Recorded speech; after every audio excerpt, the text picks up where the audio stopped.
અને રાજનીતિના આનાથી મોટા આજના દિવસના કોઈ સમાચાર હોય જ ના શકે કે જે નિલેશ કુંભાણીને 5 દિવસથી સુરતની જનતા ગોતી રહી છે, કોંગ્રેસના કાર્યકર્તાઓ ગોતી રહ્યા છે, કોંગ્રેસના નેતાઓ ગોતી રહ્યા છે, કોંગ્રેસની પ્રદેશ નેતાગીરી ગોતી રહી છે, કોંગ્રેસનું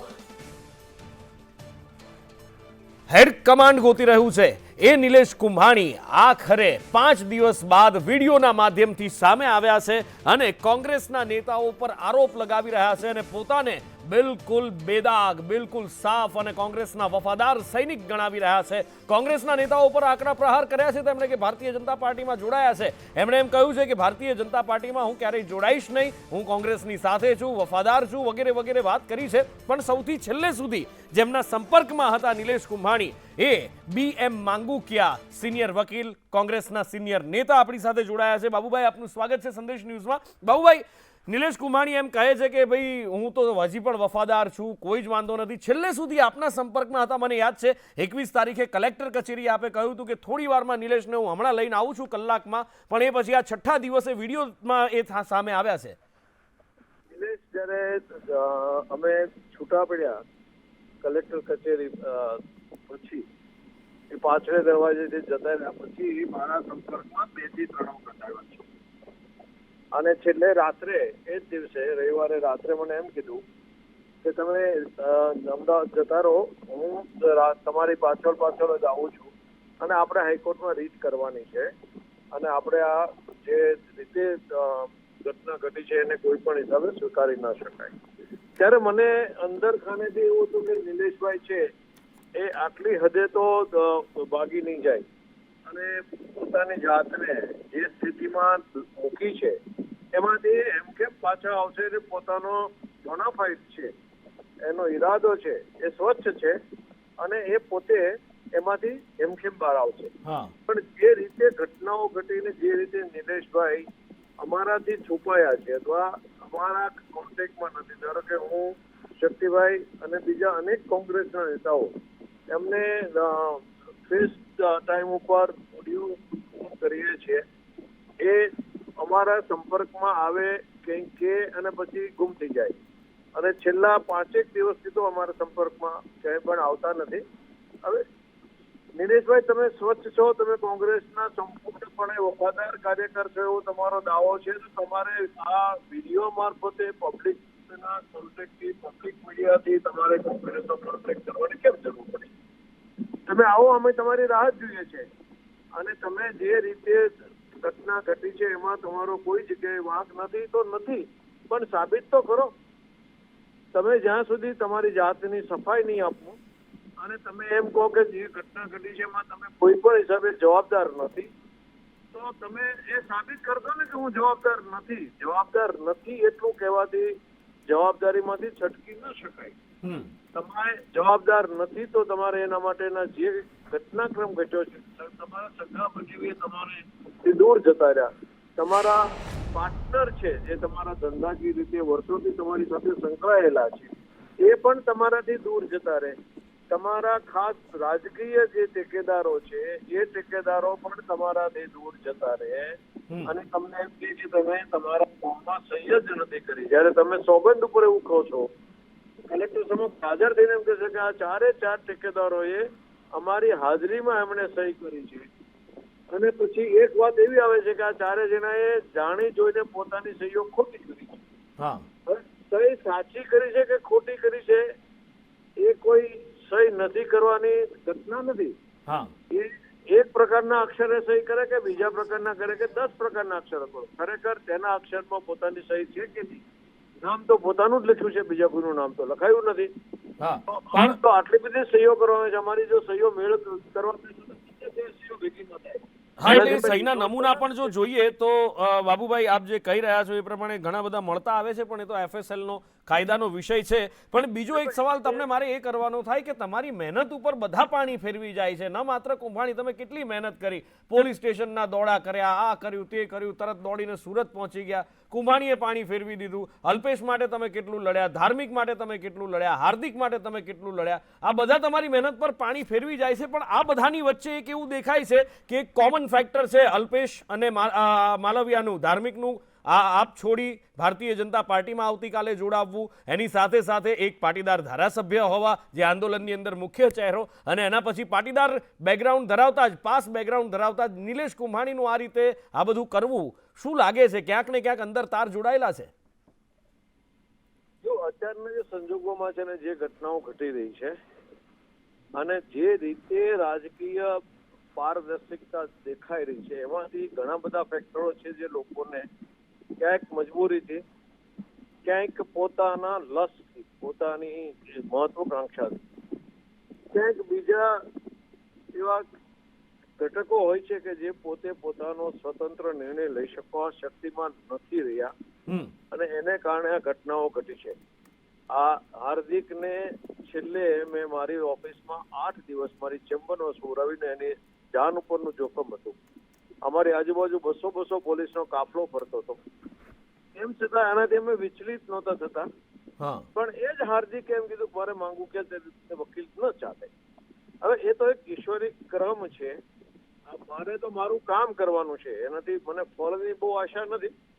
ગીતામાં કીધેલું છે કે ના એ તો બરાબર છે, શ્લોક છે. હા, મહાફલેશું કદાચ. પણ બાબુભાઈ, આપને એટલા માટે પૂછવું પડે કે આ બધા માટે આપણે આટલી મહેનત, તમે આટલી મહેનત કરી છે આપે, અને જો કોઈ અંદરની માહિતી કે જો કોઈ એ વાત હોય કે હા કનેક્શન છે, તો કદાચ મને લાગે છે એક વ્યક્તિ પાસે જ હોય, કારણ કે કોઈનો જીવ બચાવ્યો છે, કોઈના માટે કેસ લડ્યા છે, કોઈના માટે રાત દિવસ એક કર્યું છે, કોઈના માટે લોહી પરસેવો એક કર્યો છે. તો શું આ પાસવાળા તાર છે એ જ આખી માયાજાળ બિછાઈ છે આ કેસની અંદર સુરતને બિનહરીફ કરવા માટે, એવું લાગે છે?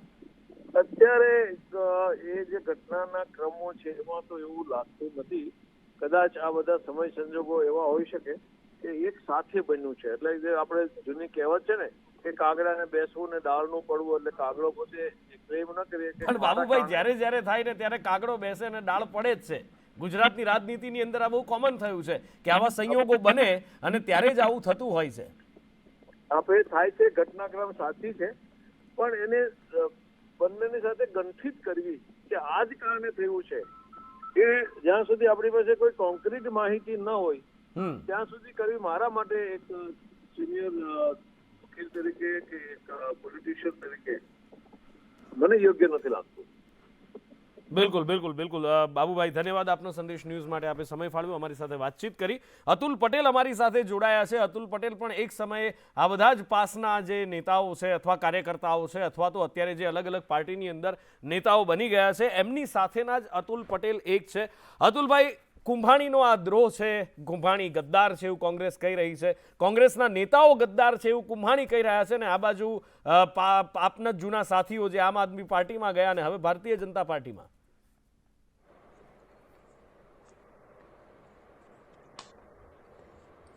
હવે હું તો એવું માનું છું કે ગદ્દારની વ્યાખ્યા શું, કારણ કે આજની જે સાંપ્રત પરિસ્થિતિ છે એમાં ઘણા લોકો કોંગ્રેસમાંથી આમ આદમી પાર્ટીમાં જાય છે, પછી આમ આદમીમાંથી પાછા કોંગ્રેસમાં આવે છે. ઘણા લોકો ભારતીય જનતા પાર્ટીમાં જાય છે. એક કન્વીનરની વાત કરું તો પહેલા ભારતીય જનતા પાર્ટીમાં ગયા પાસમાંથી ચાલુ આંદોલને, પછી એનસીપીમાં ગયા, પછી પાછા આમ આદમી પાર્ટીમાં ગયા. એટલે આજની જે પરિસ્થિતિ છે રાજકીય, એમાં ક્યાંય કોઈની ઉપર લેબલ લાગેલું નથી, કોઈને વિચારધારા સાથે લેવા દેવા હોતી નથી.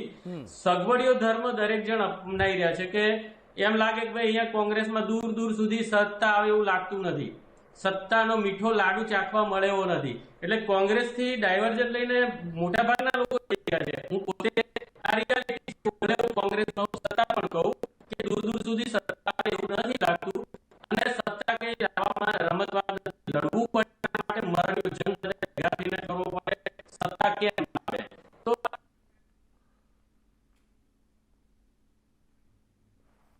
એટલે અતુલભાઈને થોડુંક કવરેજની અંદર કોઈ પ્રોબ્લેમ આવી રહ્યો છે, પણ આરોપ લગાવી રહ્યા છે કે સત્તા માટે, અને કારણ કે એક વસ્તુ તો છે કે પહેલાં એક રાજનીતિ હતી કે જ્યારે સેવા માટે લોકો આવતા હતા, અને અત્યારે જે રાજનીતિની અંદર એવો આરોપ લાગે છે કે જે સેવા માટે નહીં પણ પોતાની સેવા માટે, જનતાની સેવા માટે નહીં, પોતાની સેવા માટે લોકો આવતા હોય છે. એટલે જ્યાં સ્વાર્થ દેખાય, જ્યાં લાડવો મોટો દેખાય એ તરફ ભાગતા હોય છે, અતુલભાઈ કહી રહ્યા છે. પણ અતુલભાઈ, મારો સવાલ આપને એ છે કે આમાં દેખાય છે શું? નિલેશ કુંભાણી પાસ એની સાથે આ હાર્દિક પટેલ તો પાસ, અલ્પેશ કથિરિયા તો પાસ, ધાર્મિક માલવિયા તો પાસ ને એની સાથે બીજા 200 પાસના જે કાર્યકર્તાઓ છે એ પણ ભારતીય જનતા પાર્ટીમાં જોડાવાના છે આવતીકાલે. એટલે શું લાગે છે કે ધાર્મિક અને અલ્પેશના કાર્યક્રમની અંદર એક વાઇલ્ડ કાર્ડ એન્ટ્રી પણ કાલે જોવા મળે તો કદાચ નવાઈ નહીં?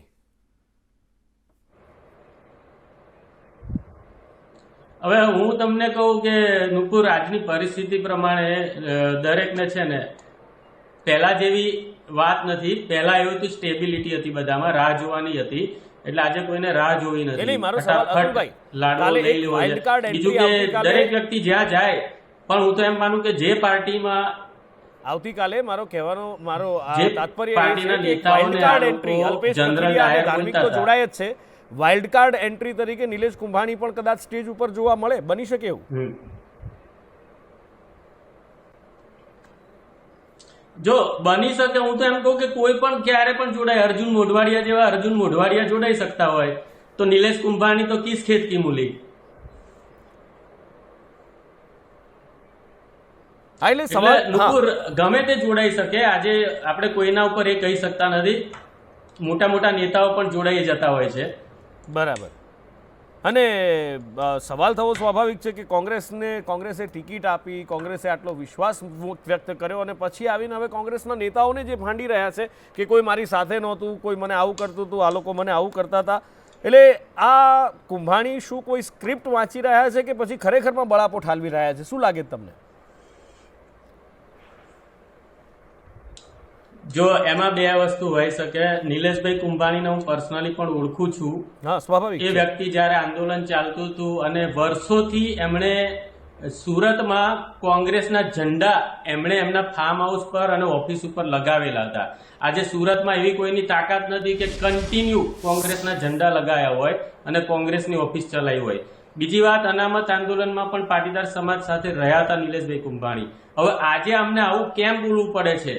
ભારતીય જનતા પાર્ટી એવા લોકોને કેપ્ચર કરવામાં તત્પર હોય છે કે જે લોકોની કોઈ ધંધાકીય બેક સાઈડ હોય અથવા તો કોઈ એવો વીક પોઈન્ટ હોય અથવા તો એ વ્યક્તિ આવવાથી ઘણો મોટો ફાયદો થતો હોય, તો એવી વ્યક્તિઓને યેન કેન પ્રકારે સામદામ દંડ ભેદથી પોતાની જોડે ભેળવવાની રણનીતિ એમની વર્ષોથી રહેલી છે. ધારો કે નીતિશ કુમાર ઉપલા લેવલે આપણે વાત કરીએ તો કેવી રીતના એમને ગમે તેમ કરીને લઈ લીધા. એટલે આવું વર્ષોથી ચાલી રહ્યું છે, છેલ્લા 5-7 વર્ષથી વધારે. પણ બાય ધ વે, હું તો એવું કહું કે રાજનીતિમાં ક્ષણિક લાભ લેવા માટે ના આવવું જોઈએ. લાંબી આઈડિયોલોજી સાથે લાંબા સ્ટમ્પ માટે વ્યક્તિઓએ પ્રવેશવો જોઈએ. અને આજે સજ્જન માણસોની દરેક પોલિટિકલ પાર્ટીમાં જરૂરી છે. અલ્પેશ કથિરિયા જાય, ધાર્મિક માલવિયા જાય, ઇટ્સ ડઝન્ટ મેટર. પણ એ જઈને સરદાર વલ્લભભાઈ પટેલ સ્ટેડિયમનું જાય નામ બદલ્યું છે ને, ત્યારે એમણે જ વિરોધ કર્યો તો અમારી સાથે કે અમે તમારી સાથે છીએ.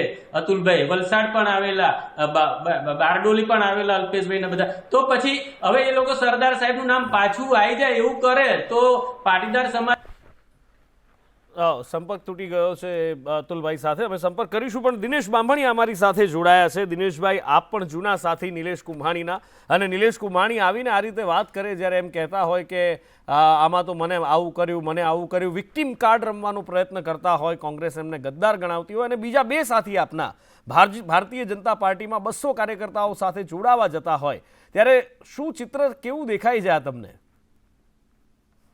દેખો, લોકશાહીના આ પર્વમાં કોઈ પણ વસ્તુ આવી રીતે પાર્ટીના કોઈ ઉમેદવાર ને ખસાડી દેવા કે ખસી જવું, તે એક લોકશાહીનું મોટું હનન છે. અને ખાસ કરીને જ્યારે તમે ઉમેદવાર તરીકે તમને મેન્ડેટ આપવામાં આવ્યું છે ત્યારે બંને પક્ષો તરફથી લોકશાહી જળવાઈ રહે અને આવી રીતે કોઈ પણ સાક્ષીઓ કે કોઈ ફરી જાય એવું ક્યારેય બનતું હોતું નથી. નિલેશભાઈ દ્વારા જે કંઈ ખુલાસો આપવામાં આવ્યો છે એ તો નિલેશભાઈ બહાર આવીને વાત કરવી જોઈએ. તો આવી રીતે સંતાતા ભાગવાનો કોઈ મતલબ નથી. બીજી બાબત એ છે કે જ્યારે કોઈ પણ રાજકીય પક્ષ હોય, ચાહે ભાજપ હોય, કોંગ્રેસ હોય કે આમ આદમી પાર્ટી હોય, એના નેતાઓ ત્યારે સત્તા પક્ષની સાથે જોડાતા હોય છે. આપણે વાત કરીએ છીએ ગુજરાતની, પણ અન્ય રાજ્યોમાં લોકો ભાજપમાંથી પણ બીજી પાર્ટીમાં જતા હોય છે. પરંતુ આ એક લોકશાહી માટે બહુ ખતરારૂપ છે. જે લોકોને મેન્ડેટ અપાયું છે તેને કોઈ પણ પક્ષમાં જોડાવાનો અધિકાર ન રહેવો જોઈએ. એવી રીતે આની સામે કાર્યવાહી થવી જોઈએ. બિલકુલ. અને એક બાજુ એ કહી રહ્યા છે કે મને કોંગ્રેસના નેતાઓએ આ કર્યું તે કર્યું. હાઈકોર્ટની અંદર જ્યારે પિટિશન ફાઇલ કરવાની વાત હતી, બાબુભાઈ માંગુકીએ આપના માટે ખૂબ બધા માટે પરસેવો એમણે પાડ્યો છે. બાબુભાઈ મારી સાથે ફોન પર હતા. એમણે કહ્યું કે જ્યારે એ દિવસે 21 તારીખ હતી, રાત સુધી મારી સાથે કોન્ટેક્ટમાં હતો અને એવું કહ્યું કે ભાઈ તું હાઈકોર્ટ આવ, અમે હાઈકોર્ટ જઈએ છીએ. તો કે તમે આગળ નીકળો, હું પાછળ આવું છું. 5 દિવસ થઈ ગયા, હજી પિટિશન કુંભાણીએ કરી નથી ને બીજી બાજુ કહે છે કે હું હજી એકદમ કોંગ્રેસનો વફાદાર સૈનિક છું. જો કોંગ્રેસના વફાદાર સૈનિક હોય કે બીજા કોઈ પક્ષના હોય એનાથી કોઈ મતલબ નથી. એ એક જવાબદાર ઉમેદવાર તરીકે કોંગ્રેસની પાર્ટીએ એમને ટિકિટ આપી હતી. બીજું મેં કીધું એમ કે લોકશાહીમાં દરેક વ્યક્તિએ લડવાની સાથે સાથે એના પોતાના થયેલા અન્યાયનો પણ એને પાર્ટીમાં વાત કરવી જોઈતી હતી. જો એમણે વાત કરી હોય તો એને ભાગવાની જરૂરિયાત ના હોય એવું મારું બહુ સ્પષ્ટ માનવું છે. બરાબર. ગુજરાતમાં આજે જે સ્થિતિ છે એ મુજબ. હા, એટલે મારો કહેવાનો દિનેશભાઈ મારો પૂછવાનો મતલબ એ છે કે આપના તો જૂના સાથી છે, એક થાળીમાં કદાચ જમ્યા હશો, એક સાથે જેલની અંદર પણ આંદોલન વખતે રહ્યા હશો, બહુ જૂના સાથી છે. એટલે મને લાગે છે કે કદાચ આપણે સૌરાષ્ટ્રની ભાષામાં કહીને કે છઠ્ઠી જાણતા હશો. એટલે પહેલેથી જ આવો સ્વભાવ હતો કે પછીથી ડેવલપ થયો છે? જો નુપુરભાઈ, પાટીદાર આંદોલન એ વસ્તુ એક અલગ હતી. પાટીદાર આંદોલન વખતે તમામ કાર્યકર્તાઓ ભાજપના હોય, ચાહે કોંગ્રેસના હોય, ચાહે આમ આદમી પાર્ટીના હોય, દરેક લોકો એક સમાજને ન્યાય અપાવવા માટે અલગ અલગ પ્લેટફોર્મ ઉપરથી કામ કરતા હતા. પરંતુ ત્યાર પછીના જે સમીકરણો બન્યા છે કે જેમાં કોઈ કોંગ્રેસમાં જોડાયું, કોઈ ભાજપમાં જોડાયું, કોઈ અન્ય પાર્ટીમાં જોડાયા, તેને લઈને કોઈ વસ્તુની ડેફિનેશન ક્યારેય પણ એ બાબતે ચર્ચા કરવામાં આવી ન હોય અથવા ગણતરી કરવામાં ન આવી હોય. પરંતુ મેં આપને કીધું એમ કે કદાચ નિલેશભાઈ કુંભાણી મારા મિત્ર હોય કે અલ્પેશભાઈ કથિરિયા મારા મિત્ર છે કે ધાર્મિકભાઈ મારા મિત્ર છે, એ બાબત અહીંયા બહુ ગૌણ છે. નહીં, પણ આપણે કહીએ ને દિનેશભાઈ, આપણે કહીએ ને કે પુત્રના લક્ષણ પારણામાં, વહુના લક્ષણ બારણામાં, એમ મિત્રના લક્ષણ પણ તો ક્યાંક ને ક્યાંક દેખાઈ જતા હશે ને. તમને ભનક તો ક્યાંક લાગી હશે કે આગળ જતા આ કંઈક કરશે.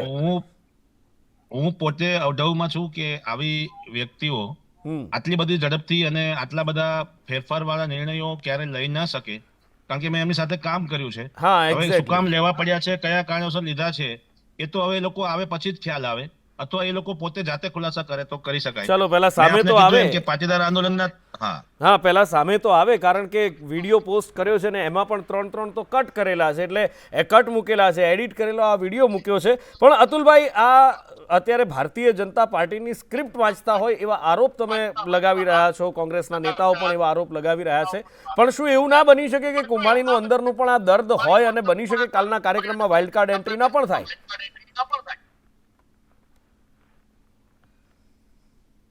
આમાં બંને વસ્તુ ભેગી હોઈ શકે, પણ હું એમ માનું છું ત્યાં સુધી અમને ટિકિટો આપી, બરાબર, અવારનવાર ટિકિટ આપી, તો પછી અને આ તો લોકસભાની ટિકિટ, ડાયરેક્ટ સંસદ તરીકે ચૂંટાયા તો દિલ્હી પાર્લામેન્ટમાં ગુજરાતનો કે સુરતનો અવાજ બની શકે. તો આવું કર્યા પછી આપણે આ જે પગલું ભર્યું એકદમ બિલકુલ યોગ્ય છે. કોઈની ઉપર આજે અયોગ્ય છે પગલું, અને કોઈની ઉપર આજે કોઈ વિશ્વાસ નહીં કરે એવું થઈ જશે. અને દૂધનો દાજો છાસ ચૂકીને પીશે એવું થશે, કારણ કે આ આજની વાત નથી, ઘણા સમયથી આવું ચાલી રહ્યું છે. પણ કોંગ્રેસ તો મને લાગે છે એકવાર નહીં પણ આવું કેટલીય વાર અતુલભાઈ, કોંગ્રેસ તો આવી રીતે ગરમ દૂધથી દાજેલી છે. આખા તપેલા ભરીને દાજેલા છે, ટોળા ભરીને દાજેલા છે. હવે છાસ કેટલી ફૂંકે છે તો આવનારો સમય બતાવશે. પણ ખેર, અત્યારે ચર્ચાને અહીંયા અલ્પવિરામ મૂકવાનો સમય છે. આ ચર્ચાઓ આ જ રીતે ચૂંટણી ચાલુ છે એ રીતે ચાલુ રહેશે. દિનેશભાઈ, અતુલભાઈ, આપ અમારી સાથે ચર્ચામાં જોડાયા, ખૂબ ખૂબ આભાર, થેન્ક યુ સો મચ. પણ સવાલ અહીંયા આગળ હવે જે વિચાર માંગી લે એ એવો છે કે એક તરફ જે વિડીયો છે એડિટ કરેલો વિડીયો છે ને એની અંદર ઘણા બધા આરોપો કોંગ્રેસના નેતા પર લગાવવામાં આવ્યા છે, પણ પોતાના ટેકેદારો જેમના કારણે આ બધું જ થયું, સુરતની સીટ બિનહરીફ થઈ, ભારતીય જનતા પાર્ટીના મુકેશ પટેલ જીતી ગયા, એના વિશે આખા વિડીયોમાં તમે ફરીથી એકવાર સાંભળજો. આખા વિડીયોની અંદર ધ્યાનથી સાંભળજો, વળીને સાંભળજો. એક પણ વાર ટેકેદારનું નામ નથી લેવામાં આવ્યું. એક ટેકેદાર છે એમના બિઝનેસ પાર્ટનર, એક ટેકેદાર છે એમના સગા બનેવી, અને એક ટેકેદાર છે એમનો ભાણેજ. સાથે જ ડમી ઉમેદવાર છે એનો પણ ક્યાંય ઉલ્લેખ નથી, કારણ કે ડમી ઉમેદવાર પણ એમનો મિત્ર છે. અને ડમી ઉમેદવારના ટેકેદાર એ પણ એમના બિઝનેસ પાર્ટનર છે. એટલે પાંચે પાંચ એક જ ઘરના, એક જ ટોળાના, એક જ બિઝનેસ ગ્રુપના વ્યક્તિઓ છે અને એનો ક્યાંય ઉલ્લેખ નિલેશ કુંભાણી નથી કરતા. એ સૌથી મોટી શંકાની વાત છે. કોંગ્રેસના નેતા પર આરોપ લગાવે છે. પ્રતાપ દુધાત સાથે અમે વાત કરી, એમણે કહ્યું કે તો બાલિશ વાતો કરે છે. મારી પાસે રાજકોટમાં પરેશભાઈની જવાબદારી છે, અમરેલી જિલ્લા કોંગ્રેસનો હું પ્રમુખ છું, તો ત્યાંની પણ જવાબદારી છે અને મારા આવાથી ફોર્મમાં શું ફરક પડવાનો હતો. આ બધી ઘણી બધી વાતો એમણે કરી છે. કોંગ્રેસના નેતા પર આરોપ લગાવે છે. શું એ કોઈએ આપેલી સ્ક્રિપ્ટ છે? કેમ પોતાના ટેકેદારો વિશે કંઈ નથી બોલતા? ટેકેદારો કહે છે કે અમારું અપહરણ નથી થયું, તો પછી આખરે થયું શું? બહુ રાહ જોવાની જરૂર કદાચ નહીં પડે. મોહનભાઈ ભલે ગમે તે કહેતા હોય, મોહન કુંડારિયા, પણ કદાચ ભવિષ્ય ગુજરાતની જનતા જોઈ શકે છે કે કુંભાણી કઈ બાજુ જઈ રહ્યા છે.